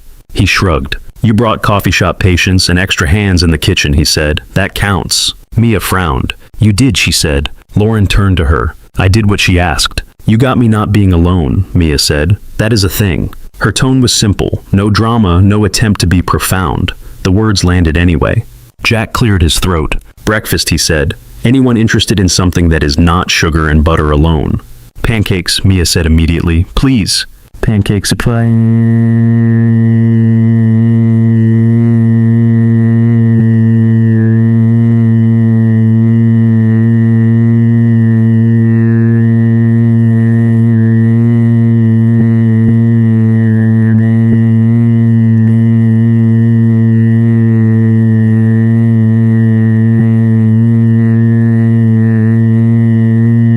Lauren stood. I can help, she said. You are a guest, he said. So you keep saying, she replied. It is not sticking. He looked at her for a second, then nodded toward the kitchen. Fine, he said. You are on mixing duty again. The pancake batter came together faster than the cookie dough had. Flour, eggs, milk, a splash of vanilla that Mia insisted on. Jack flipped them in a pan that had lost most of its non-stick coating years ago. Some landed a little lopsided. A few had darker spots where the heat caught unevenly. They ate at the small table plates balanced close together. Syrup pooled in the middle of the pancakes, spreading out to the edges. Mia's fork moved with surprising energy for someone who had been in an emergency room the day before. These are good, Lauren said. They are kind of burned, Jack said. Burned is flavor, Mia said. Like when popcorn pops too long but you still eat it. After breakfast there was no rush. No schedule, no alarms, no calendar reminders. The day stretched ahead in a way that felt strange to Lauren. Unfamiliar but not unwelcome. They drifted back to the living room. Mia picked a movie from a small stack of DVDs near the television, holding each case up for inspection. "Have you seen this one?" she asked Lauren, displaying a cartoon about a snowman with very expressive eyebrows. "I have not," Lauren said. "Good," Mia replied. "You can watch it with new eyes." They settled on the couch, Mia between them, with her blanket over her legs. Jack held the remote, loosely thumb-tapping the pause button when Mia needed water or a tissue. Lauren found herself laughing at jokes clearly aimed at children, partly because they were odd, and partly because Mia's giggles were contagious. At one point, Mia leaned her head against Lauren's arm without comment. The weight was light and sure. Lauren did not shift away. Her phone sat on the coffee table screen, dark. Around midday, it vibrated against the wood, the bristle of sound cutting through the soundtrack of the movie. Lauren reached for it. The caller ID read Nora. She hesitated, then swiped to answer. "Hello," she said quietly, sliding off the couch and moving toward the kitchen to hear better. Finally, Nora's voice came through, sharp and worried. "I thought you were in a ditch or in a boardroom. There is very little in between with you." "I am not in a ditch," Lauren said. "Well, that is something," Nora replied. "Where are you?" Lauren looked toward the living room. From where she stood, she could see Jack's arm along the back of the couch, Mia's feet tucked under his leg, the glow of the television painting their faces with pale colors. "At Jack's apartment," Lauren said. There was a pause on the other end of the line. "Your plumber, Jack?" Nora asked. "Yes," Lauren said. "The blind date, Jack?" Nora said. "From last night?" "Yes," Lauren said again. "And you are still there?" "Yes." Another pause, longer this time. Lauren could almost see the thoughts rearranging themselves behind Nora's eyes. "Well," Nora said slowly, "either he has an incredible hostage negotiation technique, or this is actually going well." Lauren leaned her hip against the counter. "He was late," she said. 47 minutes. His daughter had a fever. We went to his place. We made cookies. I slept on the couch." "You made cookies," Nora repeated. "You, Lauren Hall, maker of schedules and quarterly reports, made cookies in a plumber's kitchen and slept on his couch." "Yes," Lauren said simply. "How do you feel?" Nora asked. The question reached past the details, straight to something deeper. Lauren stared at the small plant on the windowsill, a succulent in a chipped mug that said, "World's Okayest Dad." "Terrified," she said. "Good," Nora replied at once. "That means there is blood in it." And also Lauren added, "Good. I feel good." Nora's tone softened. "Then stay where you are," she said. "At least for today. The board can survive without you for 24 hours. The internet will still be annoying tomorrow." "There is a crisis," Lauren said automatically. "There is always a crisis," Nora replied. "Right now you are with a man who shows up when his kid is sick, and a girl who draws you into her family before you can overthink it. I am calling that a win." Lauren exhaled a sound that felt like it had been stuck under her ribs. "Thank you," she said. "You can pay me back by not sabotaging this immediately," Nora said, "and by letting him fix my sink again next time it acts up. I like the idea of being able to say I introduced you." "I am not promising anything," Lauren said. "Liar," Nora said, but there was a smile in it. "Enjoy Christmas lore." "You too," Lauren replied. She ended the call and stood there for a moment, phone loose in her hand. The apartment hummed quietly. The radiator clicked and hissed in the corner. The movie music swelled in the next room. Something in her chest that had been wound tight for months loosened another small notch. "Everything okay?" Jack asked from the doorway. She turned. He held 2 empty glasses, his thumb resting on the rim of one. "It was Nora," she said. "She wanted to know if I was in a ditch." "And are you?" he asked. "I am not," she said. "Apparently I am exactly where I should be." His mouth twitched. "Smart woman," he said. She stepped closer, taking one of the glasses from him, their fingers brushing. The contact was brief, but it felt less accidental than it had the night before. Mia called from the couch. "Lauren," she said, "you are missing the funny part." "I am coming," Lauren replied. They returned to the couch, the three of them fitting into the same rhythm they had found earlier. The movie finished. Another began. At some point, Mia insisted on teaching them a card game. She shuffled with the seriousness of a casino dealer, her small hands surprisingly deft. The afternoon slid by in small, ordinary pieces. Lauren helped Mia build a lopsided house out of blocks. Jack rescued a cup of juice before it could tip onto the rug. They argued mildly about whether marshmallows belonged in hot chocolate. Mia declared that they did and won. As the light outside the window faded, the glow from the tree grew brighter. The room took on a different kind of warmth, softer edged with shadow. After dinner, which consisted of spaghetti and meatballs from a jar that tasted better than most things Lauren had eaten in high-end restaurants, Mia leaned her chin on her hand and looked at Lauren across the table. "Can I ask you something?" she said. "You can," Lauren replied. "Are you going to leave tomorrow?" Mia asked. Jack shifted in his chair. Mia, he said. What she said, I want to know. Lauren put her fork down the metal, making a quiet sound against the plate. I do not know yet, she said honestly. I have things I need to take care of. Work, life, but I am not in a hurry to run away. That is not an answer, Mia said, her brow furrowing. She is trying, Jack said gently. Mia swung her feet back and forth under the chair. I do not like it when people leave, she said. Sometimes they say they will be right back, and then it takes a long time. Or they do not come back at all. Jack's hand tightened around his glass. Hey, he said softly, that is not on her. I know, Mia said. I am just saying. Lauren reached across the table slowly enough that Mia could pull away if she wanted. She did not. Lauren's hand rested on the table between them, palm up. If I say I am coming back, Lauren said, I will mean it. Mia looked at her hand, then at her face. After a second, she put her smaller hand in Lauren's, her fingers cool and sticky with a bit of sauce she had missed. You are part of our family now, Mia said as if she were noting a fact. Daddy likes you. He does not say it because he is shy. Mia. Jack said a warning in his tone, but his ears had gone a little pink. It is true, Mia insisted. Lauren's first instinct was to pull back to set boundaries. The old reflex rose the part of her that liked clear lines and labels. She looked at Mia's serious face, at the way the girl's fingers curled trustingly around hers. She glanced at Jack, who appeared caught between protest and something like hope.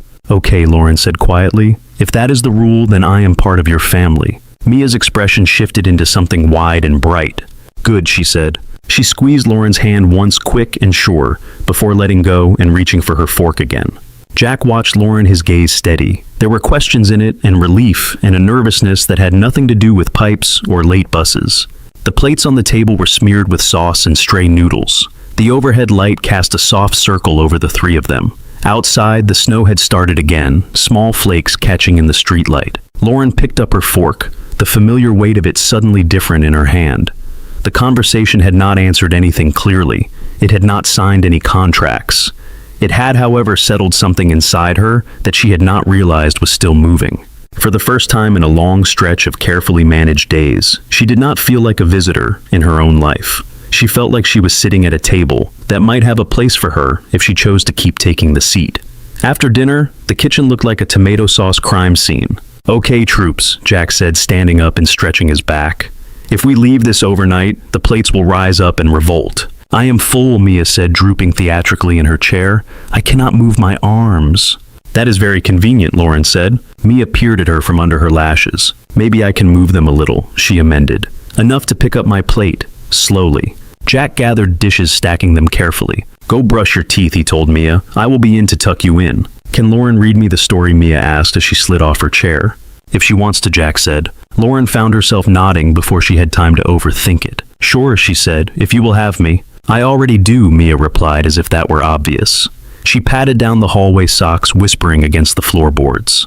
Water ran in the bathroom a moment later, accompanied by the faint sound of humming. Lauren stood gathering silverware. Jack reached for a pot at the same time she did. Their hands brushed over the handle, fingers bumping. Sorry, he said. Occupational hazard, she replied. Tiny kitchen, too many helpers. I'm not sure they would call me a helper, he said. More like the guy who makes extra work. That is not how I see it, she said. He glanced at her, one corner of his mouth lifting. They fell into a rhythm at the sink. He washed, she rinsed and set the plates into the rack.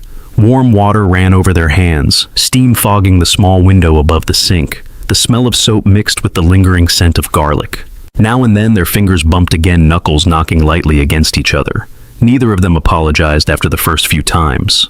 When the last fork clinked into place, Jack shut off the tap. I will go say goodnight, he said. You can pick out the story. Middle shelf in her room. She has opinions. I will be brave, Lauren said. He wiped his hands on a dish towel and disappeared down the hallway.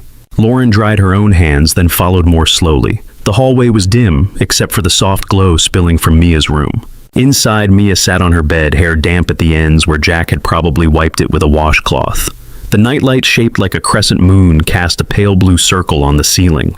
Books lined a low shelf. Some stood upright, others leaned in tired stacks. Lauren scanned the spines and pulled out one with a cover that showed a girl in a yellow dress standing on top of a pile of pillows. This one, she asked. Mia nodded.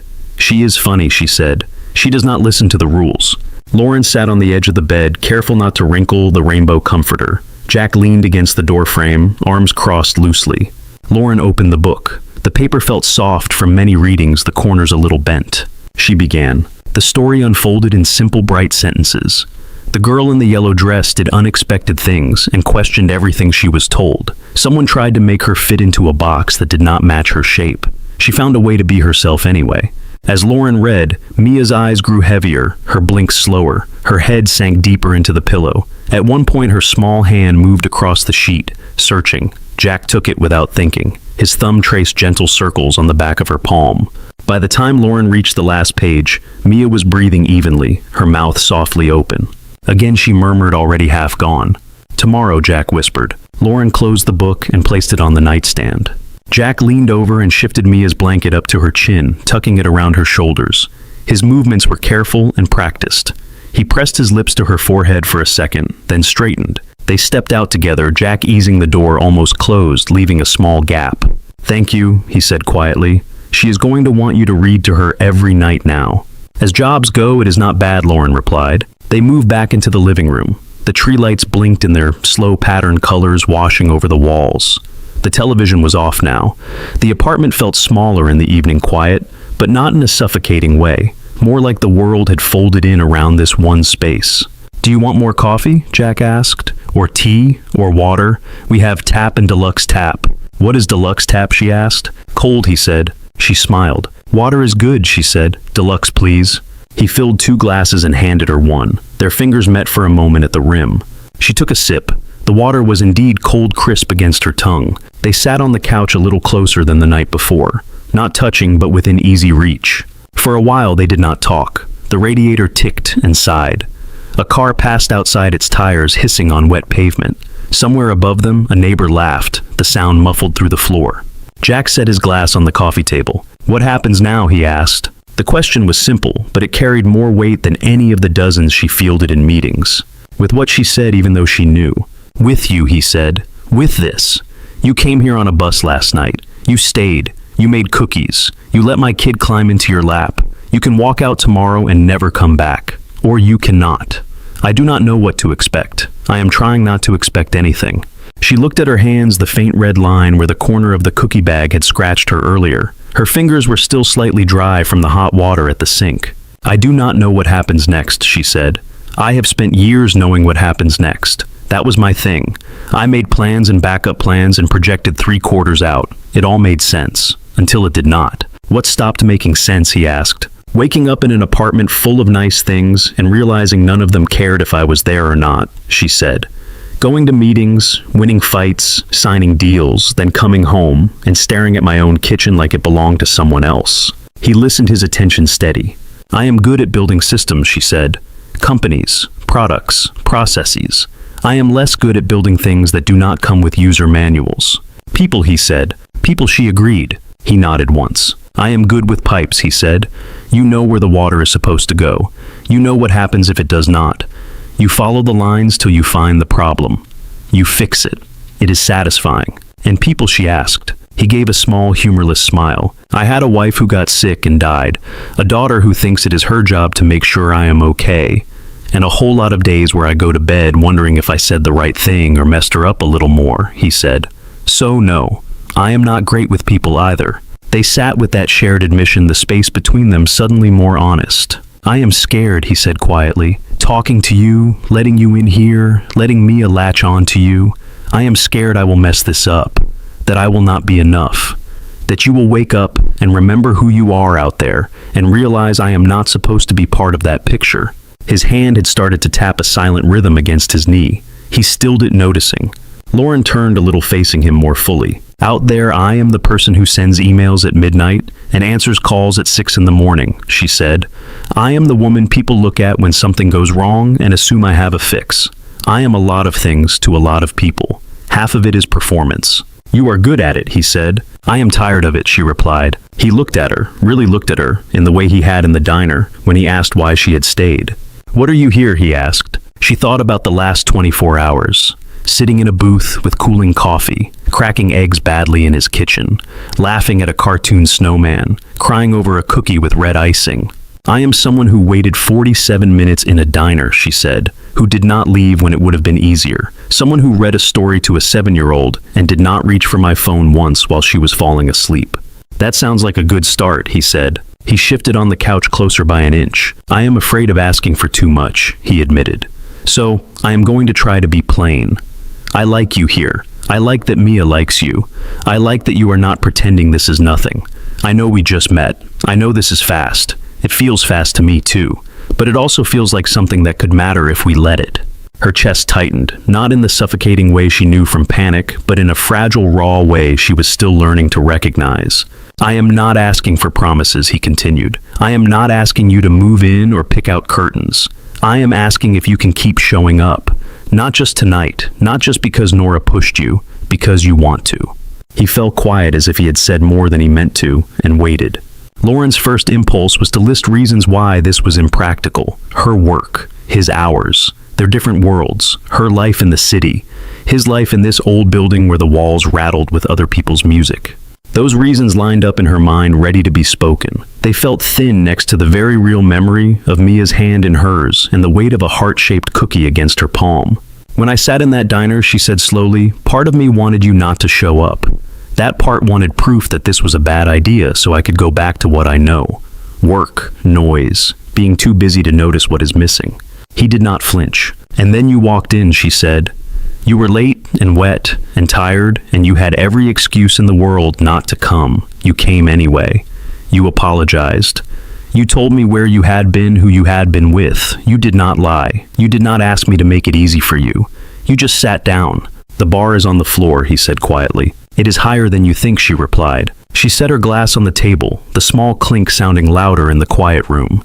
I am scared too, she said, of slowing down, of caring, of letting myself like the way this feels. But I think my fear is not a good enough reason to pretend I do not. He watched her trying. She could tell not to read too much into every word. So, he said, what does that mean? She met his eyes. It means I am here tonight, she said, and I am not planning to treat it like a glitch in my schedule. If you want me to keep showing up, I will try. The word try hung between them, honest, imperfect, real. He let out a breath he might have been holding since he asked. That is more than I have any right to ask for, he said. Maybe stop deciding what you deserve for a minute, she said. You are not the only one who gets a vote.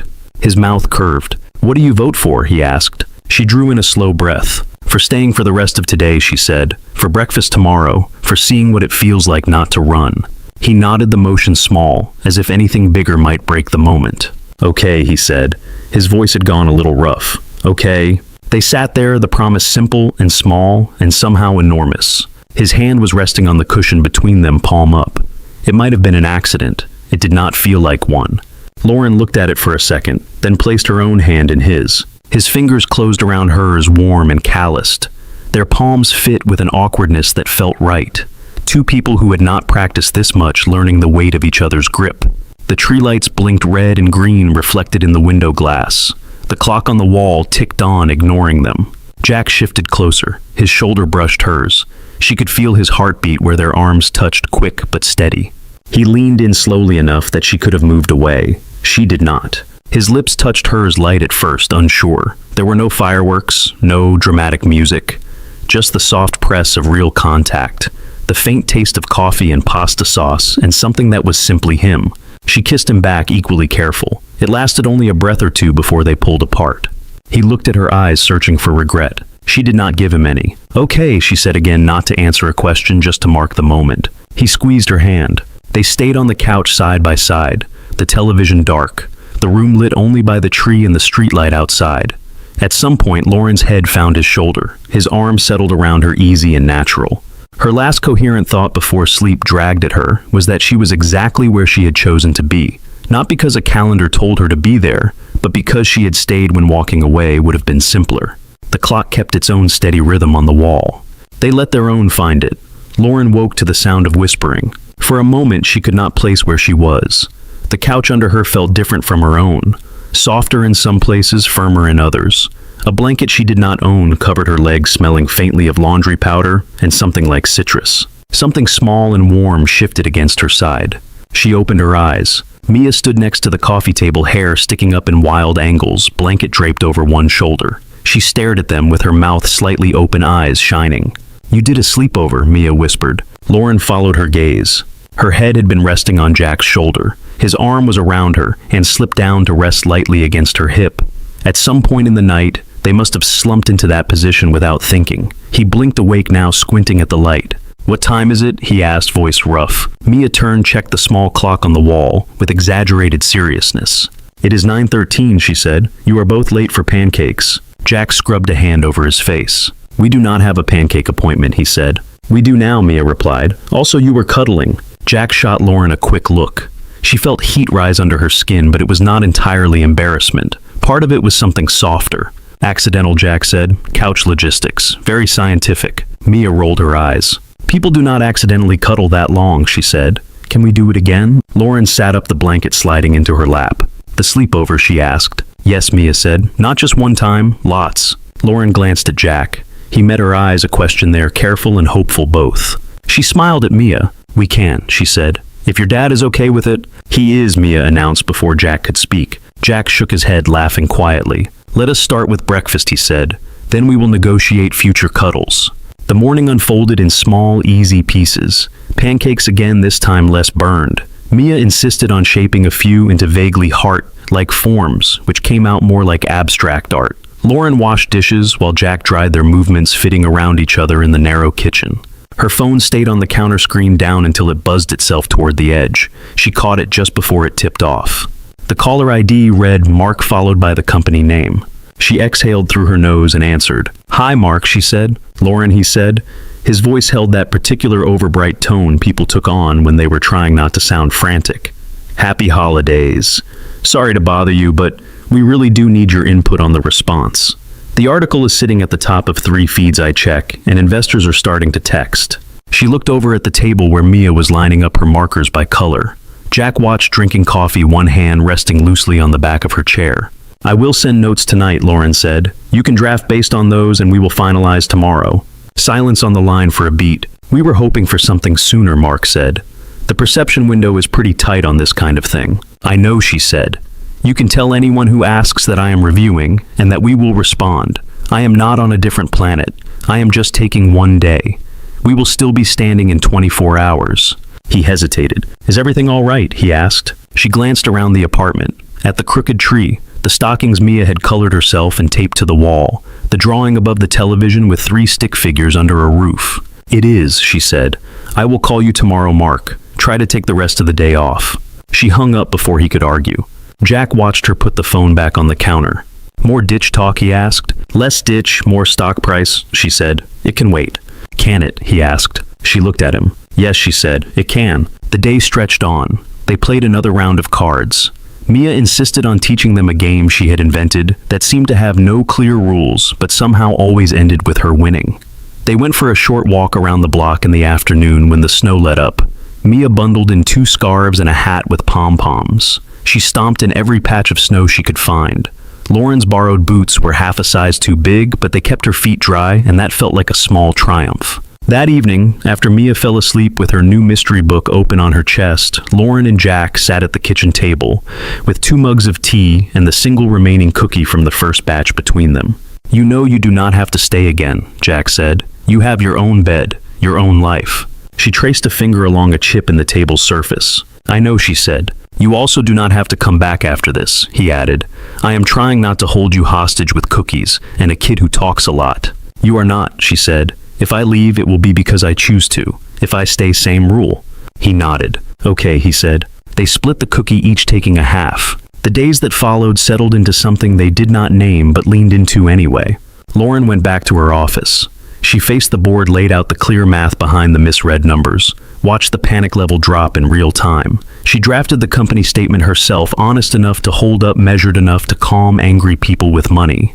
Her assistant blinked when Lauren declined 3 evening events in a row. "Are you feeling all right?" she asked, half joking, half not. "I am busy," Lauren said. With what her assistant asked? "Life," Lauren replied. She started taking a train instead of a car when she could. Logan Square became a stop she knew by feel. She learned which staircase in Jack's building creaked the loudest and how many steps it took from his door to the kitchen. She learned that Mia liked her grilled cheese cut into triangles, not squares, and that Victor the vacuum had a habit of startling to life when the plug jiggled in the outlet. Nora insisted on hearing updates over coffee. You realize you are dating a man who answers his phone at 2 in the morning to talk someone through a flooded basement? Nora said, stirring her drink. This is very on brand for you. You love emergencies. These are different emergencies, Lauren said. The pipes usually say thank you. And Nora added, she adores you. She likes that I let her stack all my bracelets on one wrist, Lauren said. Her standards are flexible. They are better than some of yours, Nora replied. 3 months later, the snow had melted and returned twice. The city shifted from ice to slush and back again. The diner at Maple and Third swapped its tinsel for faded Valentine's hearts, then for nothing at all. On a Saturday afternoon, Lauren stood in a second-hand furniture store and told a stranger in a polo shirt that yes, she really was selling the couch from her penthouse. It is in good shape, he said, pressing his hand into the cushion. It has barely been used, she answered. She signed the paperwork. The man shook her hand, promised pickup on Tuesday. When she stepped out onto the sidewalk, the sky was a hard, clear blue, the wind brisk without being cruel. She caught the train to Logan Square. Jack waited for her in his building's small basement, where someone had set up an old table and 3 mismatched folding chairs. The table held a rolled stack of papers, a pencil, and a tape measure. Mia sat cross-legged on one of the chairs, swinging her feet. Her hair was pulled into 2 lopsided pigtails. You are late, she announced. By how much, Lauren asked. 4 minutes, Mia said. You missed nothing. Jack smiled, a smudge of graphite on his thumb. Ready, he asked. Lauren nodded. He unrolled the stack of papers, smoothing them flat. Lines appeared clean and straight. Rectangles, squares, little notes in Jack's neat hand. Room labels, measurements, windows marked with open arcs. A rectangle labeled kitchen took up a generous section of the plan. This is it, he said. If you still like it. Mia leaned over the table, pointing. Here is my room, she said, jabbing a finger at a square. Sunny side, yellow walls. Paint is negotiable, Jack said. No, it is not, Mia replied. Lauren looked down at the drawings. The house was not huge. It was not the kind of place that would ever show up in the glossy magazine spreads she sometimes flipped through on planes. It had a small front porch, a living room big enough for a couch and the armchair Jack loved, a kitchen that opened into that space with a table drawn in pencil near the imagined window, 2 bedrooms and a smaller room with no label yet. She followed Jack's pencil as he tapped points on the page. Laundry here, he said, so we do not have to fight the basement machines. A closet for Mia's art stuff. A proper place for Victor to live so he stops tripping over his own chord. Mia giggled. Lauren's gaze caught on a small circle sketched on the kitchen wall. Jack had drawn numbers around it, a tiny 12 at the top. What is that, she asked. A clock, he said.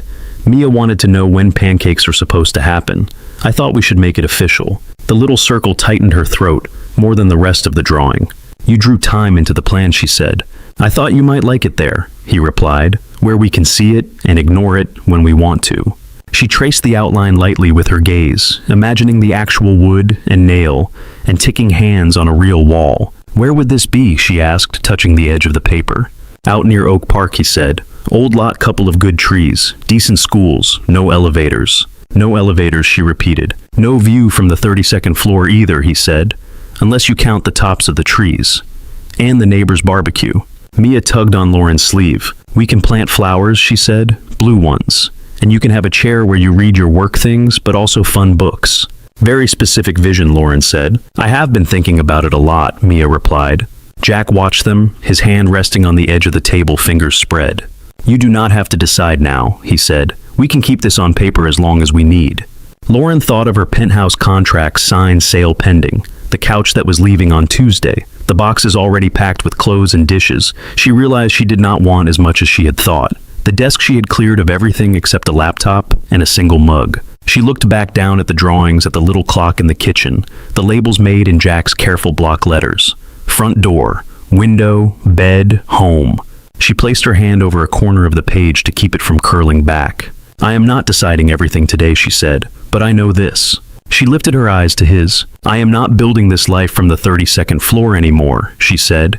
If I am going to build it, I want my hands on the walls, on the light switches, on the clock. Jack held her gaze, something bright and unsteady in his eyes.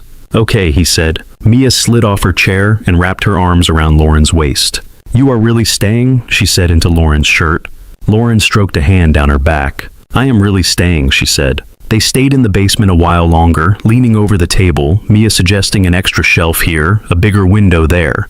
Jack listened, adjusting lines, making small notes in the margins. Later, as they walked back up the stairs, Lauren's hand brushed the chipped paint on the railing.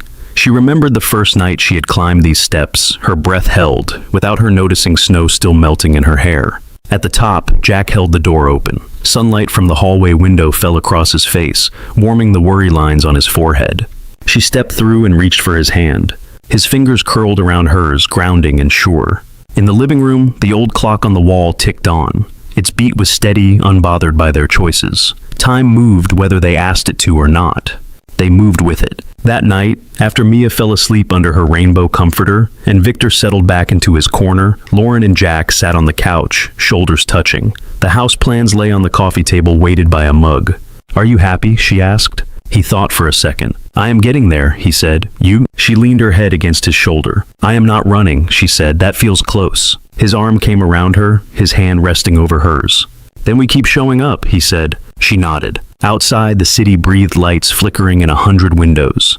Inside, 3 people slept and woke and made plans and burned pancakes and argued about glitter. They did not have everything figured out. They had a diner where someone had once waited 47 minutes a cookie with red icing, a drawing with 3 figures under a roof, and a blueprint with a small clock sketched into a kitchen wall. It was enough to begin. Thank you so much for listening to today's story. If this story resonated with you or made you reflect, I'd love to hear your thoughts, so feel free to share them in the comments below. And don't forget to like, subscribe, and hit the notification bell so you won't miss the next story.